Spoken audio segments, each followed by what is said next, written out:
अस्सलामुअलैकुम नाज़रीन। आज पार्ट्स ऑफ स्पीच का चौथा भाग पढ़ेंगे। वर्ब क्या कहता है? वर्ब सेनिंग वर्ड फ़ाइल, उर्दू में फ़ाइल, इंग्लिश में वर्ब।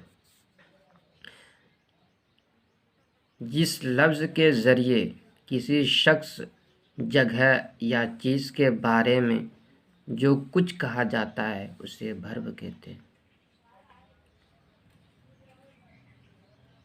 यानी कि कहना मतलब है कहने का कि अगर आपको किसी जगह के बारे में बताए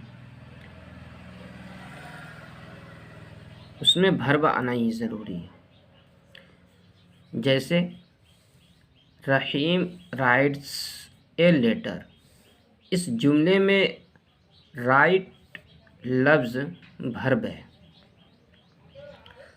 नोट, हमेशा याद रखना चाहिए कि वर्ब जुमले का सबसे ज़्यादा ख़ास लफ्ज़ है।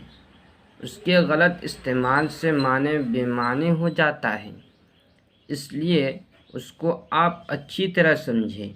मिसाल के तौर पर आप कहना चाहते हैं कि माई वाइफ लव्स मी, अगर उसकी जगह आपने कह दिया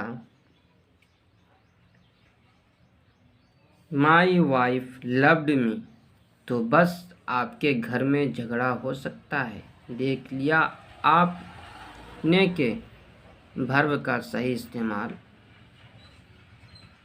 करना कितना ज़रूरी है।